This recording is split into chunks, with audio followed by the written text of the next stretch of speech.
So in the conference, we looked at the opportunities for Murcia. The circular economy gives, on the one hand, an economic potential on creating more jobs and creating more economic value. And on the other hand, it also makes sure this happens within the planetary boundaries, so we don't destroy the environment too much. In the conference, we looked at sectors like the food and agri-industry, the construction industry, but also how you actually make products in a new way, so that the industry here can be a service-oriented one that is competitive, and looking at green jobs for the future. What advantages do you think the circular transition brings to our companies?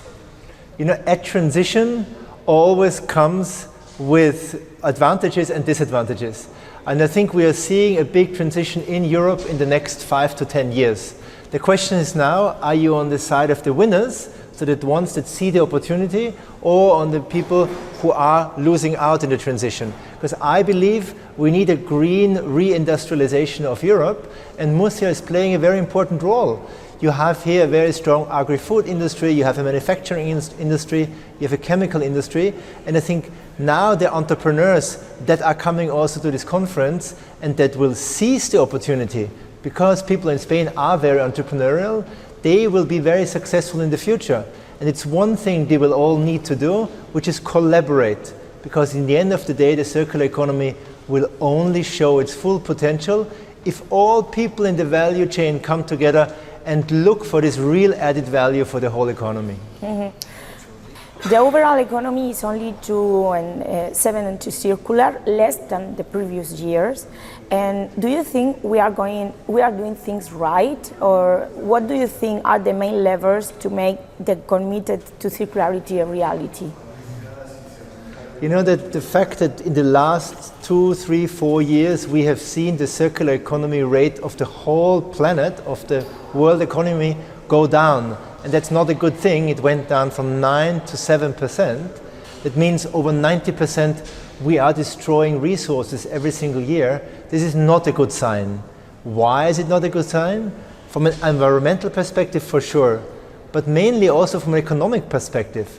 And me, as a circular economist, looks at the potential that you have with an economy that is producing too much waste. So when you have a declining rate, so we are not on the right path, the opportunity to improve is becoming bigger. So I believe here in Murcia there is a regional development agency that is making this a new priority, is continuing to what has been done also in the city around strategic planning, so that's very positive. And now you need to create the space where the entrepreneurs can come in, where the innovation come in, where research agencies and universities can come in. And with smart policy making together, you can unlock this potential. I think it's really exciting, but it needs a little bit more than in the old system. It needs this extra look on, okay, what's the plan, where do we want to go, and how we make sure that nobody is left behind, and we do this in a collaborative way. And who do you think has more to do? The companies, society, the governance? I don't know, in your opinion, who is the most important actor in this circularity system? It's my favorite question in the world. So who has to act first? Who has more responsibility? Businesses, government, civil society.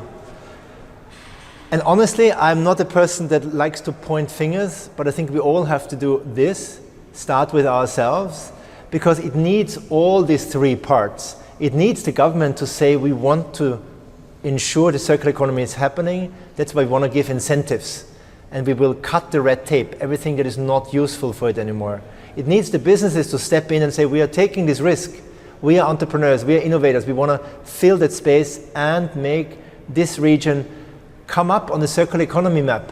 And it needs people, the normal people, who are consumers, to make the choices in the right way and say, I don't always need the newest thing.